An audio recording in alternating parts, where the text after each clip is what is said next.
ಎಲ್ಲೆಡೆ ವರಮಹಾಲಕ್ಷ್ಮಿ ಹಬ್ಬದ ಸಂಭ್ರಮ ಸಡಗರ. ಮಾರ್ಕೆಟ್ಗಳಲ್ಲಿ ಭರ್ಜರಿಯಾಗಿದೆ ಖರೀದಿ ಭರಾಟೆ. ಬೆಂಗಳೂರಿನ ಕೆಆರ್ ಮಾರ್ಕೆಟ್ನಲ್ಲಿ ಜನ ಸಾಗರವೇ ಸೇರಿದೆ. ಬೆಳಗ್ಗೆ ಈಗಾಗಲೇ ಖರೀದಿಯಲ್ಲಿ ತೊಡಗಿಸಿಕೊಂಡಿದ್ದಾರೆ ಜನ.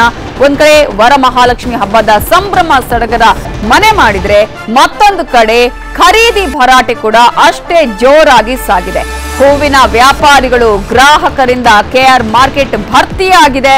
ಹೂ ಹಣ್ಣು ಖರೀದಿಯಲ್ಲಿ ನಿರತರಾಗಿದ್ದಾರೆ ಗ್ರಾಹಕರು. ಇನ್ನು ದೇವಸ್ಥಾನಗಳಲ್ಲೂ ಅಷ್ಟೇ ವಿಶೇಷ ಪೂಜೆ ಪುನಸ್ಕಾರವನ್ನ ಕೈಗೊಳ್ಳಲಾಗ್ತಾ ಇದೆ. ದೇವಸ್ಥಾನಗಳಲ್ಲಿ ಈಗಾಗಲೇ ವಿಶೇಷ ಪೂಜೆಯನ್ನ ನೆರವೇರಿಸಲಾಗ್ತಾ ಇದ್ದು, ವಿಶೇಷವಾದ ಅಲಂಕಾರವನ್ನ ಕೂಡ ಮಾಡಲಾಗಿದೆ.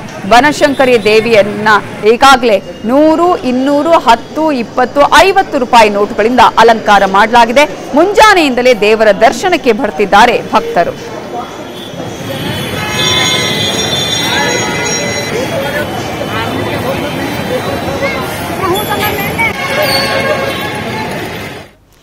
ಇವೆಲ್ಲದರ ಬಗ್ಗೆ ಇನ್ನಷ್ಟು ಡೀಟೇಲ್ಸ್ ಅನ್ನ ಕೊಡೋದಕ್ಕೆ ನಮ್ಮ ರಿಪೋರ್ಟರ್ ಹಂಸ ಶ್ಯಾಮಲ ಈಗ ನೇರ ಸಂಪರ್ಕದಲ್ಲಿ ಜಾಯಿನ್ ಆಗಿದ್ದಾರೆ ಬನಶಂಕರಿ ದೇವಸ್ಥಾನದಿಂದ. ಹಂಸ, ವರಮಹಾಲಕ್ಷ್ಮಿ ಹಬ್ಬದ ಹಾರ್ದಿಕ ಶುಭಾಶಯಗಳು ನಿಮಗೂ.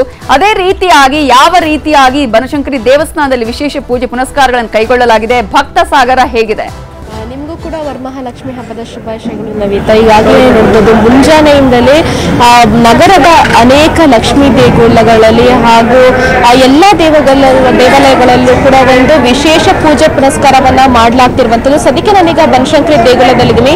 ಇಲ್ಲಿ ನೀವು ನೋಡ್ತಿರಬಹುದು, ಬೆಳಗ್ಗೆ 5 ಗಂಟೆಯಿಂದಲೇ ಇಲ್ಲಿ ಬನಶಂಕರಿ ದೇವಿಗೆ ವಿಶೇಷ ಒಂದು ನೋಟುಗಳ ಅಲಂಕಾರವನ್ನ ಮಾಡಿದ್ದಾರೆ. ಯಾಕೆ ಅಂತ ಹೇಳಿದ್ರೆ, ಇವತ್ತು ಆ ಒಂದು ವರಮಹಾಲಕ್ಷ್ಮಿ ಹಬ್ಬ, ಆ ಸಿರಿ ಸಂಪತ್ತನ್ನು ಕೊಡುವಂತಹ ಲಕ್ಷ್ಮಿಯ ಒಂದು ಅಲಂಕಾರದ ಹಿನ್ನೆಲೆಯಲ್ಲಿ ನೋಟುಗಳಿಂದಲೇ ಒಂದು ದೇವರಿಗೆ ವಿಶೇಷ ಆ ಒಂದು ಅಲಂಕಾರವನ್ನ ಮಾಡಲಾಗಿದೆ. ಪ್ರತಿ ಸರಿಯೂ ನಾವು ನೋಡ್ಬೋದು, ಹೂವಿನ ಅಲಂಕಾರ, ಬೇರೆ ಬೇರೆ ಅಲಂಕಾರ ಮಾಡ್ತಾರೆ. ಆದ್ರೆ ಇವತ್ತು ದುಡ್ಡಿನಿಂದ ಅಲಂಕಾರ ಮಾಡಿರುವಂತದ್ದು ನಿಜಕ್ಕೂ ಭಕ್ತರಿಗೆ ಎಲ್ರಿಗೂ ಕೂಡ ತುಂಬಾನೇ ಖುಷಿಯಾಗಿದೆ. ಹಾಗೇನೆ ಮತ್ತೊಂದು ಕಡೆಯೂ ಕೂಡ ನೀವು ನೋಡಬಹುದು, ಅನೇಕರು ಮುಂಜಾನೆಯೇ ಒಂದು ಆ ದೇಗುಲಗಳಿಗೆ ಬಂದು, ಈ ಒಂದು ದೇಗುಲಕ್ಕೆ ಬಂದು ಎಲ್ಲರೂ ಕೂಡ ಒಂದು ಆರತಿಯನ್ನ ಮಾಡ್ತಿರುವಂತದ್ದು ಇರ್ಬೋದು, ಹಾಗೆಯೇ ಒಂದು ಪೂಜೆ ಪುನಸ್ಕಾರವನ್ನ ಮಾಡ್ತಿರುವಂತದ್ದು ಇದೆ. ಸರತಿ ಸಾಲಿನಲ್ಲಿ ನಿಂತ್ಕೊಂಡಿದ್ದಾರೆ. ಈಗಾಗಲೇ ನೋಡ್ತಿದ್ದೀರಾ, ಎಷ್ಟೊಂದು ಜನರು ಇಲ್ಲಿ ಬಂದು ದೇವರ ಒಂದು ದರ್ಶನಕ್ಕೆ ಕಾದು ನಿಂತಿದ್ದಾರೆ. ಇಡೀ ದಿನ ದೇಗುಲದಲ್ಲಿ ಒಂದು ವಿಶೇಷ ಪೂಜೆ ಇರುತ್ತೆ. ಬರುವಂತಹ ಭಕ್ತಾದಿಗಳಿಗೆ ಕೂಡ ಒಂದು ಪ್ರಸಾದವನ್ನ ಕೂಡ ನೀಡಲಾಗುತ್ತೆ. ಹಾಗೇನೆ ಇಲ್ಲಿ ಅನೇಕ ಭಕ್ತರಿದ್ದಾರೆ, ಅವರನ್ನ ಒಂದು ಮಾತನಾಡಿಸುವಂತಹ ಒಂದು ಪ್ರಯತ್ನವನ್ನ ಮಾಡ್ತೀನಿ. ಅವ್ರು ಯಾವ ರೀತಿ ಹಬ್ಬವನ್ನ ಆಚರಣೆ ಮಾಡ್ತಾರೆ, ಏನಿಲ್ಲ ಒಂದು ಯಾವೆಲ್ಲ ದೇಗುಲಗಳಿಗೆ ಹೋಗ್ತಾರೆ, ಹೇಗೆ ಸೆಲೆಬ್ರೇಷನ್ ಇರುತ್ತೆ ಅನ್ನುವಂಥದ್ದು. ಮೇಡಮ್ ನಮಸ್ತೆ. ಓಕೆ ಸರ್, ಹೇಳಿ, ಯಾವ ತರ ನೀವು ಒಂದು ಪೂಜೆನ ಮಾಡ್ತಿದ್ದೀರಾ? ದೇವ್ರನ್ನ ದರ್ಶನ ಮಾಡೋಣ ಅಂತ ಬಂದಿದ್ದೀವಿ. ಹ್ಯಾಂಡಿಕ್ಯಾಪ್ ಅದು ಕಷ್ಟಪಟ್ಕೊಂಡು ಬಂದಿದ್ದೀವಿ. ಬಟ್ ಇಲ್ಲಿ ಸೆಕ್ಯೂರಿಟಿ ಗಾರ್ಡ್ಸ್ ಎಲ್ಲ they are against the god, they are not helpful. ಹೇಳ್ತಾ ಇದ್ದೀನಿ, ಬೈಕೋಬಿಡಿ. ಅವರು ಮಾನವತೆ ಇಲ್ಲ, ನಿಯತ್ತಿಲ್ಲ, ಅಂಗವಿಕಲ ಅಂತ ಬಿಡೋಣ ಅನ್ನೋದಿಲ್ಲ. ಇನ್ನು ಅನೇಕ ಮಹಿಳೆಯರು ಬರ್ತಿದ್ದಾರೆ, ನಾನು ಮಾತನಾಡಿಸುವಂತಹ ಒಂದು ಪ್ರಯತ್ನವನ್ನ ಮಾಡ್ತೀನಿ. ಯಾಕಂತ ಹೇಳಿದ್ರೆ, ಈ ದೇಗುಲಕ್ಕೆ ಎಸ್ಪೆಷಲಿ ಒಂದು ಅನೇಕ ಮಹಿಳಾ ಭಕ್ತರು ಕೂಡ ತುಂಬಾ ಹೆಚ್ಚಾಗಿ ಇರ್ತಾರೆ. ಅವರನ್ನು ನಾನು ಮಾತನಾಡ್ತೀನಿ. ಅವ್ರು ಇವತ್ತು ಯಾವ ರೀತಿ ಒಂದು ಸೆಲೆಬ್ರೇಷನ್ ಅನ್ನ ಮಾಡ್ತಿದ್ದಾರೆ, ಒಂದು ಪೂಜೆ ಪುನಸ್ಕಾರವನ್ನ ಮಾಡ್ತಿದ್ದಾರೆ ಅನ್ನುವಂಥದ್ದನ್ನ. ಮೇಡಮ್, ಎಕ್ಸ್ಕ್ಯೂಸ್ ಮಿ, ಹೇಳಿ, ಇವತ್ತು ಯಾವ ರೀತಿ ಒಂದು ಹಬ್ಬವನ್ನ ಆಚರಣೆ ಮಾಡ್ತಿದ್ದೀರಾ ನೀವು ಅಂತ? ಇಲ್ಲ, ನಾವು ಆಲ್ರೆಡಿ ಮನೇಲಿ ಆಲ್ರೆಡಿ ಪೂಜೆ ಮಾಡಿ ಅಮ್ಮನ ದರ್ಶನ ಮಾಡೋಣ ಅಂತ ಬೆಳಗ್ಗೆನೆ ಬಂದಿದ್ದೀವಿ. ಪ್ರತಿ ಶುಕ್ರವಾರ ದೀಪ ಅಂಟಿಸ್ತೀವಿ, ಅದಕ್ಕೋಸ್ಕರ ಪ್ರತಿ ಬಾರಿನೂ ಈ ದೇವಸ್ಥಾನಕ್ಕೆ ಬರ್ತೀವಿ? ಹೌದು, ಪ್ರತಿ ಶುಕ್ರವಾರ ಬರ್ತೀವಿ, ಮಿಸ್ ಇಲ್ಲ.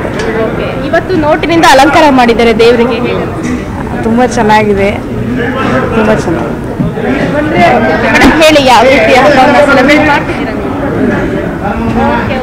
ಇದಿಷ್ಟು ಇವ್ರು ಹೇಳಂತಹ ಮಾತುಗಳು. ಒಟ್ಟಿನಲ್ಲಿ ಏನು, ಮುಂಜಾನೆಯಿಂದಲೇ ಮಹಿಳೆಯರು ಬಂದು ಇಲ್ಲಿ ಆ ಒಂದು ಪೂಜೆ ಪುನಸ್ಕಾರವನ್ನ ಮನೆಯಲ್ಲಿ ಮುಗಿಸಿ ಬಂದು ಇಲ್ಲಿ ದೇವರ ದರ್ಶನಕ್ಕೆ ಬಂದಿರುವಂತದ್ದು. ಅನೇಕರು ಕೂಡ ಇಡೀ ದಿನ ಬರೋದಕ್ಕೆ ಇವತ್ತು ದೇವಾಲಯದ ಆಡಳಿತ ಮಂಡಳಿಯಿಂದಲೂ ಕೂಡ ಒಂದು ಆ ವಿಶೇಷ ವ್ಯವಸ್ಥೆಯನ್ನ ಕೂಡ ಈಗ ಮಾಡಿರುವಂತದ್ದು. Navita, okay, thank you Hamsa. Details ನೋಡಿದ್ವಲ್ಲ ದೇವಸ್ಥಾನದಲ್ಲಿ ಯಾವ ರೀತಿಯಾಗಿತ್ತು ಅನ್ನುವಂಥದ್ದು. ಜೊತೆಗೆ ಈಗಾಗಲೇ ಕೆಆರ್ ಮಾರ್ಕೆಟ್ ಅಲ್ಲೂ ಕೂಡ ಜನಜಂಗುಳಿ ತುಂಬಿ ಹೋಗಿದೆ. ಯಾಕಂದ್ರೆ ಒಂದ್ ಕಡೆ ಕೆಲವರು ಬೆಳಗ್ಗೆ ಪೂಜೆ ಪುನಸ್ಕಾರಗಳನ್ನ ಮಾಡಿದ್ರೆ, ಇನ್ನೂ ಕೆಲವರು ಬೆಳಗ್ಗೆ ಎದ್ದು ಹೂ ಹಣ್ಣು ಖರೀದಿಯಲ್ಲಿ ಈಗಾಗಲೇ ತೊಡಗಿಸಿಕೊಂಡಿದ್ದಾರೆ. ವಿಶೇಷವಾದ ಅಲಂಕಾರವನ್ನು ಮಾಡಬೇಕು, ಅಲಂಕಾರಿಕ ವಸ್ತುಗಳ ಒಂದು ತೆಗೆದುಕೊಳ್ಳುವಂತಹ, ಪರ್ಚೇಸ್ ಮಾಡುವಂತಹ ಸಂದರ್ಭವನ್ನು ಕೂಡ ನಾವಿಲ್ಲಿ ಗಮನಿಸ್ತಾ ಇದ್ದೀವಿ. ದೇವಸ್ಥಾನಗಳಲ್ಲೂ ಕೂಡ ವಿಶೇಷವಾದ ಅಲಂಕಾರವನ್ನ ಮಾಡಲಾಗಿದೆ, ವಿಶೇಷ ಪೂಜೆ ಪುನಸ್ಕಾರಗಳನ್ನ ಕೈಗೊಳ್ಳಲಾಗಿದೆ. ನಮಗೆಲ್ಲ ಸ್ವಲ್ಪ ಪಬ್ಲಿಕ್ ಎಲ್ಲ ಸ್ವಲ್ಪ ಕಷ್ಟನೇ. ಅದೇ ಹೂವಿನ ಹಾರ ತಗೊಳ್ಳೋಣ ಅಂತ ಬಂದಿದ್ದೀನಿ. ರೇಟ್ ಅದೇ ಒಂದಿನ್ಗೆ 600 ರೂಪಾಯಿ ಹೇಳ್ತಾ ಇದ್ದಾರೆ. ತಗೊಳ್ಳೇಬೇಕಲ್ಲ ಸರ್, ಎಲ್ಲ ಚೆನ್ನಾಗಿ ನಡೀತಾ ಇದೆ. ತುಂಬಾನೇ ರಶ್ ಇದೆ. ನಾವ್ ಆಗ್ಲೇ ಬಂದು ಅರ್ಧ ಗಂಟೆ ಆಯ್ತು. ಅದೇ ಕೆಲವರು 1000 ರೂಪಾಯಿ ಹೇಳ್ತಾ ಇದ್ದಾರೆ, ಕೆಲವರು 350 ತನಕ ಹೇಳ್ತಿದ್ದಾರೆ. ಬೆಲೆ ತುಂಬಾನೇ ಇದೆ, ಪರವಾಗಿಲ್ಲ. ಹಬ್ಬ ಅಂದ್ಮೇಲೆ ಹಬ್ಬ ಅಂದ್ರೆ ಕಾಸ್ಟ್ಲಿ ಹಬ್ಬನೇ ಆಗತ್ತೆ ಹೆಚ್ಚು ಕಮ್ಮಿ. ನಾವು ಇದೊಂದು ತಗೊಂಡ್ವಿ, ಮಲ್ಲಿಗೆ ಹಾರ ಒಂದು ತಗೊಂಡ್ವಿ 400 ರೂಪಾಯಿ.